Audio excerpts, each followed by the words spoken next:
You gargled this morning, or yesterday, or sometime this week. Head tilted back, water held at the back of your throat, air forced upward through it until the sound came. You have been doing this since childhood, thousands of times. And every time, you assume the same thing everyone assumes: it cleans the throat, rinses the tonsils, maybe soothes an itch. A hygiene step somewhere between brushing and flossing, too minor to think about, too familiar to question. The sound you made was turbulence, not metaphorical turbulence, fluid dynamics, turbulence, governed by the physics that makes power lines hum in wind and flags flutter rather than hang straight. The water held in your pharynx was not sitting passively while air passed through it. It was generating vortex pairs, counter-rotating fluid spirals peeling alternately off the curved surfaces of the pharyngeal wall, each one striking the mucosal lining with a tangential shear force sufficient to deform mechanoreceptors connected to two cranial nerves that most people have never heard of. The gargle was never hygiene.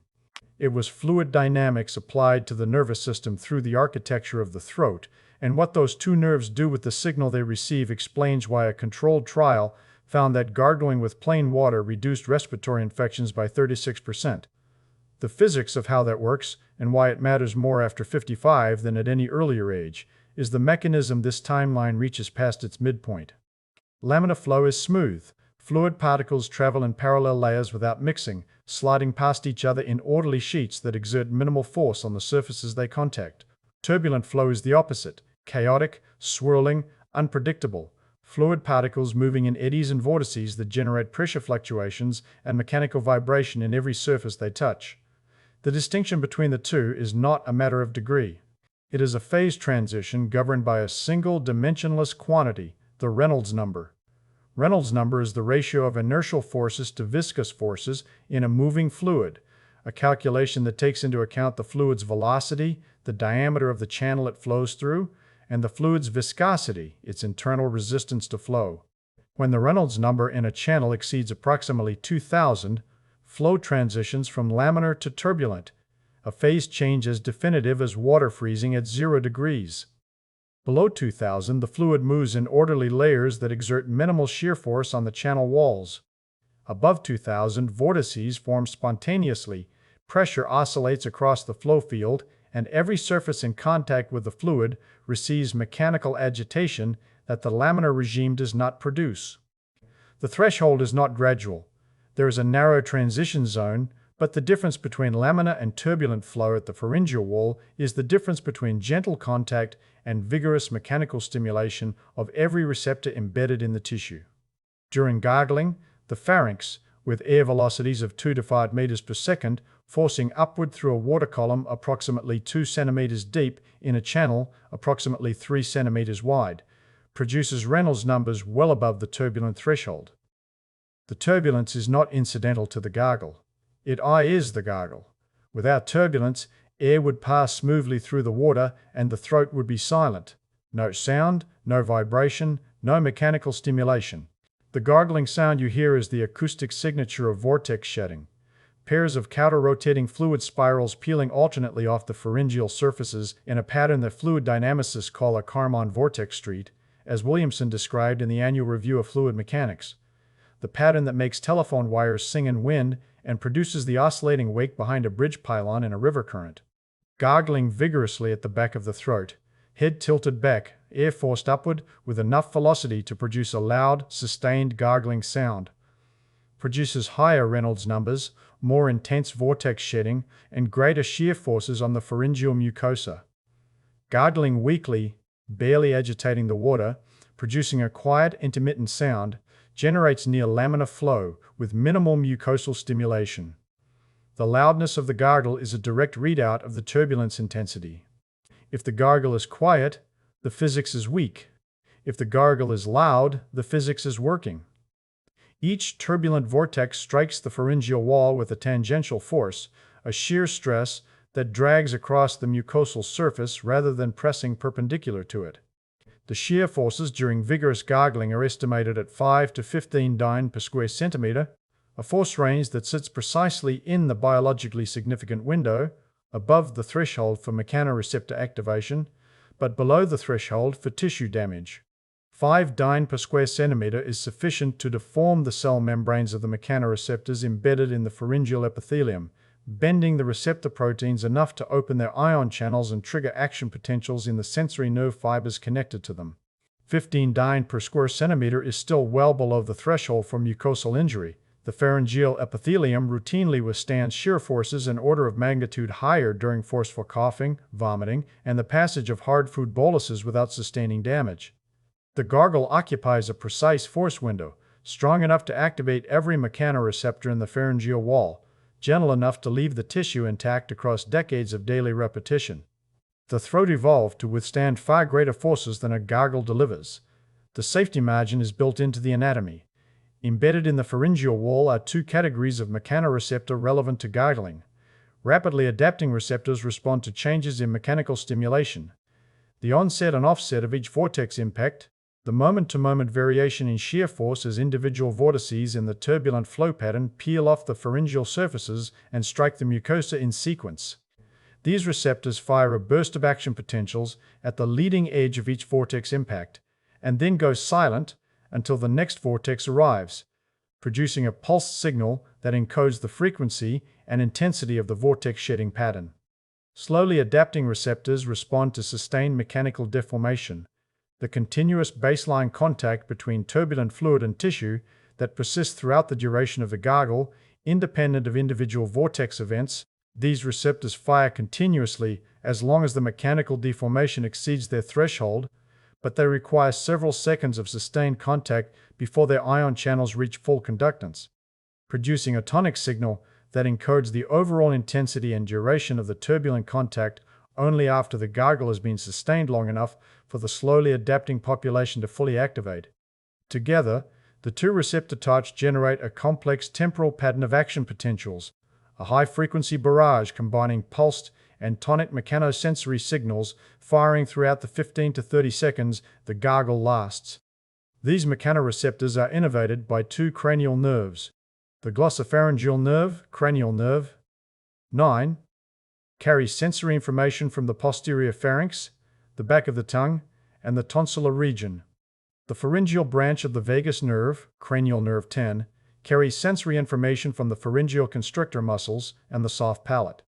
Turbulent shear forces during gargling activate both pathways simultaneously, a dual cranial nerve stimulation that no other common daily action produces. Well, the distinction between these 2 pathways matters because of where they converge. Both the glossopharyngeal afferents and the pharyngeal vagal afferents terminate at the nucleus tractus solitarius in the brainstem, the primary integration center for visceral sensory information. This nucleus is the switchboard of the autonomic nervous system. It receives input from the cardiac vagal afferents that monitor heart rate, from the pulmonary stretch receptors that monitor breathing, from the baroreceptors in the carotid sinus that monitor blood pressure, and from the chemoreceptors that monitor blood gas levels. Every major autonomic feedback loop passes through this nucleus. Gargling sends dual pathway mechanoreceptor input to this integration center, pharyngeal branch plus glossopharyngeal arriving simultaneously, carrying the turbulent shear force signal from the pharyngeal wall. Heart rate variability improvements, measurable within 2 minutes of sustained gargling, reflect this short direct pathway from pharyngeal mechanoreceptors to cardiac vagal output, as Hamasaki demonstrated in Medicines in 2018. Anatomically, the pharyngeal branch of the vagus is distinct from the recurrent laryngeal branch that the hum discussion covered. The recurrent laryngeal nerve loops beneath the aortic arch on the left side and beneath the subclavian artery on the right before ascending to innervate the vocal folds, and it is activated specifically by phonation, humming, speaking, singing. The pharyngeal branch takes a shorter, more direct path from the nodose ganglion to the pharyngeal plexus, and it serves the pharyngeal constrictor muscles and the soft palate. Structures activated by swallowing, by gagging, and by the mechanical stimulation that gargling provides. Both branches converge at the nucleus tractus solitarius, but they carry categorically different sensory information from categorically different tissue through separate nerve fibers. The brainstem receives pharyngeal branch afferents as a pharyngeal signal, distinct from the laryngeal signal it processes during humming. Cranial nerve 9 adds a second pathway that humming cannot access. Cranial nerve 9 afferents from the posterior pharynx also terminate at the nucleus tractus solitarius and the nucleus ambiguus. brainstem nuclei that govern parasympathetic output to the heart, lungs, and digestive system. Gargling activates two cranial nerve pathways to brainstem nuclei that humming reaches through one.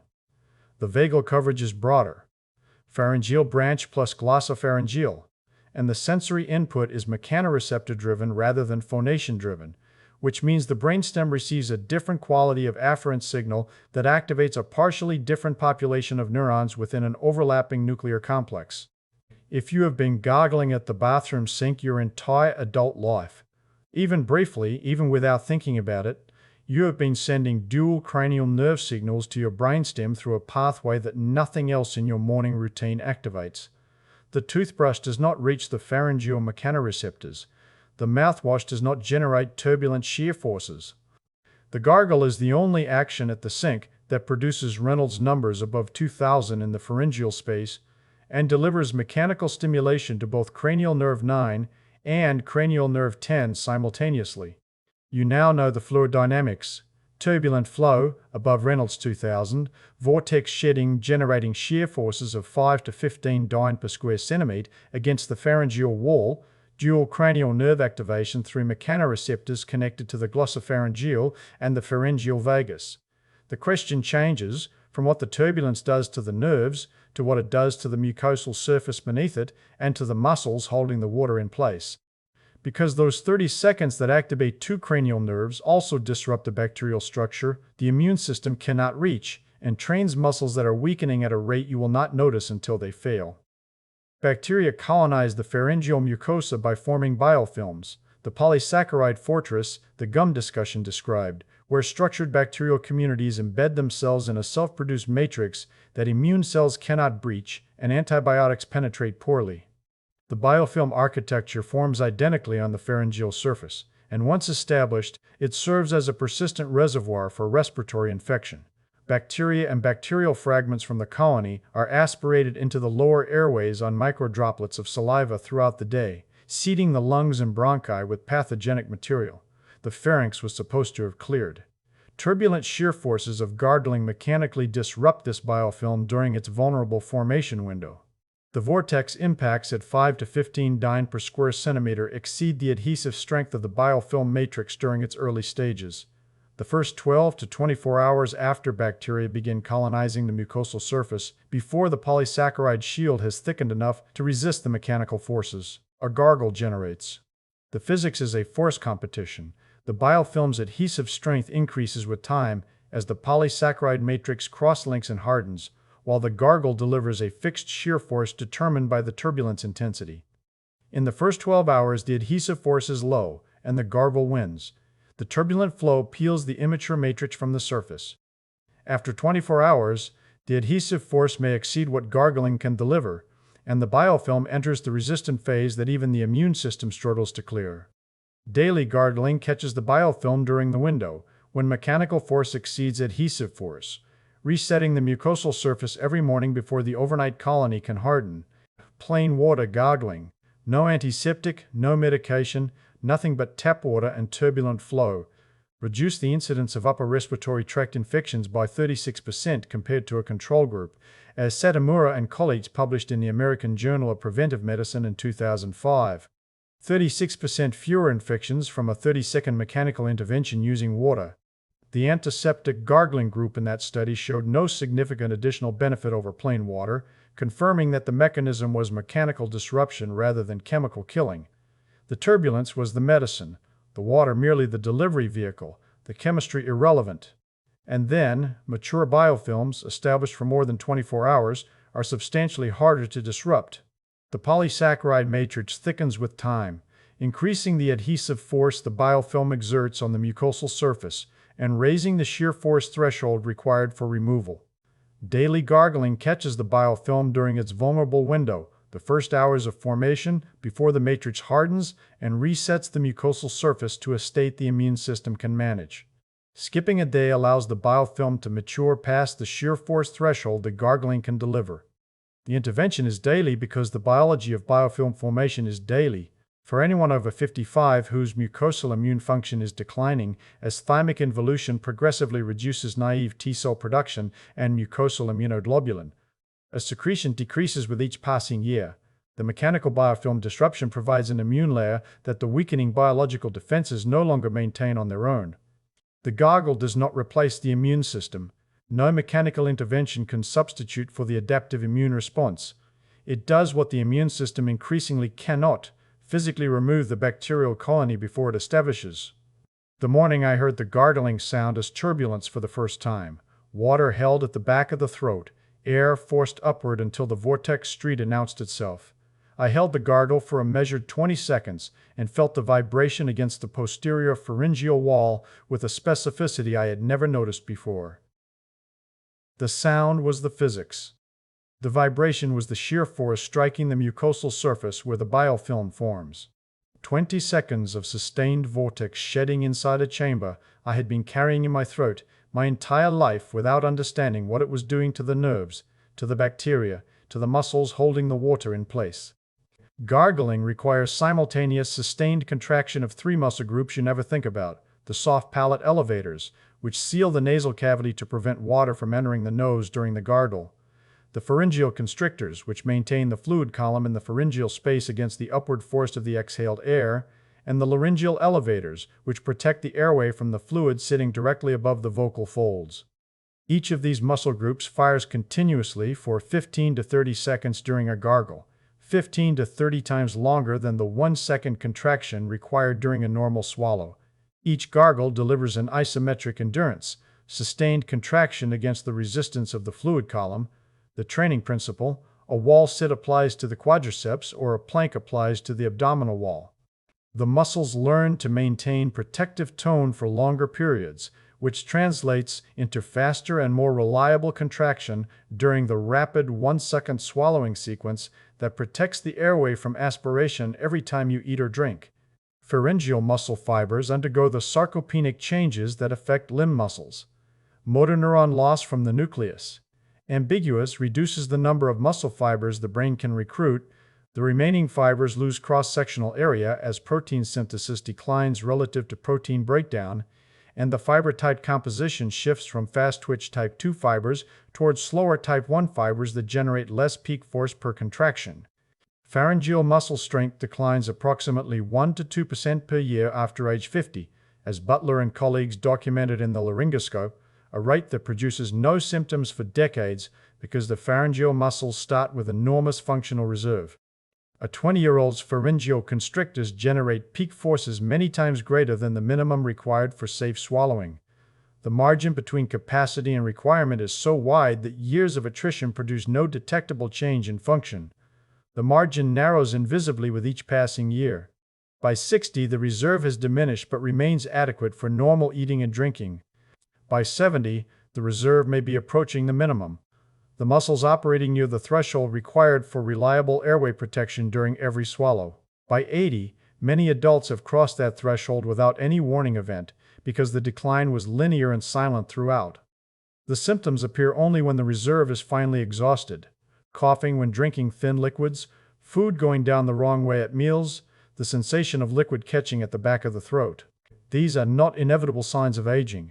They are signs of pharyngeal sarcopenia, contractile capacity lost at 1 to 2% per year for decades without any loading signal to oppose the decline. Gargling is pharyngeal strength training embedded in the morning routine, an isometric exercise for muscles you cannot see, cannot feel weakening, and cannot train through any other daily action. The muscles that weaken at 1 to 2% per year are the muscles held in sustained isometric contraction every time you tilt your head back and gargle. The daily loading signal. The mechanotransduction principle that maintains bone density, that maintains skeletal muscle mass, that maintains cartilage integrity, tells the pharyngeal motor neurons and the muscle fibers they innervate that the contractile capacity is still needed. Disuse accelerates sarcopenia, and loading decelerates it. The gargle is the load. Now, the pharyngeal muscles contribute to more than swallowing. The pharynx acts as a variable geometry resonance chamber that shapes the richness, depth, and projection of the voice.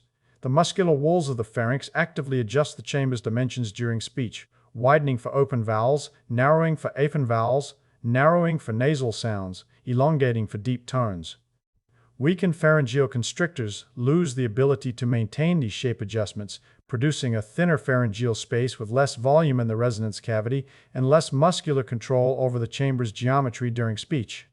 The vocal thinning that many adults notice after 60, the voice losing body, projection, and carrying power, the sense that the voice does not fill a room the way it once did, reflects not just vocal fold changes but pharyngeal muscle atrophy, reducing the resonance volume the voice requires. Anyone who gargles daily is training the muscles that support vocal resonance through the same isometric loading that maintains their swallowing function. 3 systems that gargling maintains: pharyngeal muscle strength, vagal tone, and mucosal immune defense. All decline with age through independent mechanisms operating on independent timelines. Pharyngeal sarcopenia weakens the swallowing muscles at 1 to 2% per year after 50. Cardiac vagal tone, the parasympathetic baseline that governs heart rate variability, inflammatory regulation, and autonomic flexibility, declines at approximately 1% per year after 30. Mucosal immune function declines as the thymus involutes, reducing naive T-cell output, and as mucosal immunoglobulin, a secretion, decreases, thinning the antibody layer that coats the pharyngeal surface. Each of these declines individually is manageable. The body has reserve capacity in all 3 systems, and a decline in any single system rarely produces clinical consequences before age 70 or 80. But the convergence of all 3 produces a vulnerability that none of them produces alone, and the convergence accelerates with each passing year because all 3 decline curves steepen after 60. And then, the convergence produces a specific clinical outcome. Weaker pharyngeal muscles mean less efficient swallowing, which means more frequent microaspiration. Tiny volumes of saliva and pharyngeal contents entering the trachea instead of the esophagus during the hundreds of swallows you perform each day. Reduced mucosal immune defense means more bacterial colonization on the pharyngeal surface. The biofilm matures faster and to greater density because the immune system clears it more slowly, which means the material available for aspiration is more pathogenic. Reduced vagal tone means diminished cholinergic anti-inflammatory signaling through the inflammatory reflex, less capacity to contain the infection that the aspirated bacteria introduce into the lower airways. The convergence produces aspiration pneumonia, the leading infectious cause of death in adults over 75, and a diagnosis that arrives not from any single system failing catastrophically, but from 3 systems declining gradually until the combined vulnerability exceeds the combined reserve. The patient who develops aspiration pneumonia at 78 did not suddenly lose the ability to swallow. The event feels sudden, but the decline was not. The pharyngeal muscles weakened by 1 to 2% per year for 28 years. The mucosal immunity declined across the same decades. The vagal anti-inflammatory capacity diminished in parallel. Each decline was individually manageable. The convergence was not. Turbulent fluid dynamics stimulate the pharyngeal, vagal, and glossopharyngeal pathways, 2 cranial nerve inputs to the brainstem nuclei that maintain parasympathetic tone. The shear forces at 5 to 15 dyne per square centimeter mechanically disrupt the bacterial biofilm before it can mature into the resistant colony the declining immune system cannot clear. The sustained isometric contraction of the pharyngeal constrictors, soft palate elevators, and laryngeal elevators loads the muscles that sarcopenia is quietly degrading at 1 to 2% per year. 3 independent physics systems: fluid dynamics, mechanical immunology, and isometric loading, operating through one action in one location in 30 seconds. That convergence, 3 declining systems, 3 independent mechanisms, 1 intervention, is why I extended the gargle from the 5-second rinse it had been for 30 years to a measured 30-second sustained effort. Not as hygiene, as engineering. The pharyngeal muscles receiving their daily load. The biofilm caught before it matures. The vagal pathway receiving its morning activation through a route nothing else in the day provides. Anyone with dysphagia or a diagnosed swallowing disorder should consult their physician before attempting sustained gargling. The same pharyngeal muscle weakness that gargling addresses may initially make it difficult to safely maintain the fluid column during a full 30-second gargle. Build duration gradually. At the bathroom sink during the morning routine, and the morning placement matters because the overnight biofilm is at its most vulnerable in the first hours after waking. During sleep, reduced salivary flow allows bacterial colonization to proceed with minimal mechanical interference. The biofilm that formed overnight has had 6 to 8 hours of undisturbed growth, but has not yet reached the mature, shear-resistant stage. Fill the mouth with approximately 30 milliliters of water. A comfortable mouthful, roughly 2 tablespoons, not so much that the pharynx cannot contain it safely against the upward force of the exhaled air. Tilt the head back far enough that the water pools at the posterior pharyngeal wall, the back of the throat, the posterior pharyngeal wall where the mechanoreceptors are densest and where the turbulent contact is most intense. Force air upward through the water with enough velocity to produce a loud, sustained gargling sound. Sound is the diagnostic. If the gargle is quiet, barely audible, a gentle bubbling at the back of the throat, the flow is near laminar and the shear forces are minimal. The mechanoreceptors receive weak stimulation, the biofilm receives gentle contact, and the muscles are barely loaded. If the gargle is loud, a full, sustained, resonant gargling that vibrates through the pharyngeal space, the Reynolds number is well above 2000, the vortex street is generating robust shear forces against the mucosal wall, and every system the gargle targets is receiving its full mechanical input. Sustain for 15 to 30 seconds.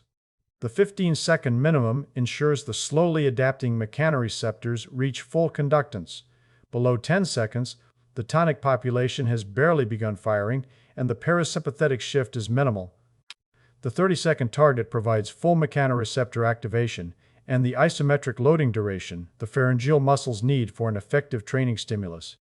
Comparable to the hold times prescribed in rehabilitative swallowing exercises for patients with documented pharyngeal weakness, where sustained pharyngeal contraction of this duration is the standard therapeutic dose used by speech-language pathologists to rebuild contractile capacity. The range between 15 and 30 seconds represents the window where all three mechanisms, nerve activation, biofilm disruption, and muscle loading, operate at meaningful intensity. Spit. Repeat once with a fresh mouthful. Total time, 30 to 60 seconds within a morning routine that already includes brushing and flossing. The marginal time cost is negligible. The physics operates every session. The biofilm disruption is immediate. The mechanical clearance occurs during the gargle itself, the immature bacterial matrix mechanically removed before it hardens. The vagal activation begins within seconds of the mechanoreceptors firing, and the parasympathetic shift is measurable within 2 minutes. The muscle loading effect accumulates across weeks and months of daily repetition, an equivalent timescale on which sarcopenic decline operates, the daily load opposing the daily atrophy at the same rate the decline is occurring. Plain water is sufficient for all three mechanisms. The turbulence does not require antiseptic. Satomura's 36% infection reduction used tap water. The shear forces that disrupt the biofilm are generated by fluid dynamics, not chemistry. The vortex shedding pattern is identical whether the fluid is water, saline, or antiseptic mouthwash. The mechanoreceptor activation depends on mechanical deformation, not chemical composition. The action potentials generated by turbulent water contact are indistinguishable from those generated by any other fluid at an equivalent shear force. The muscle loading is produced by the weight and resistance of the fluid column, not by its ingredients. The sound was always the physics was always the point.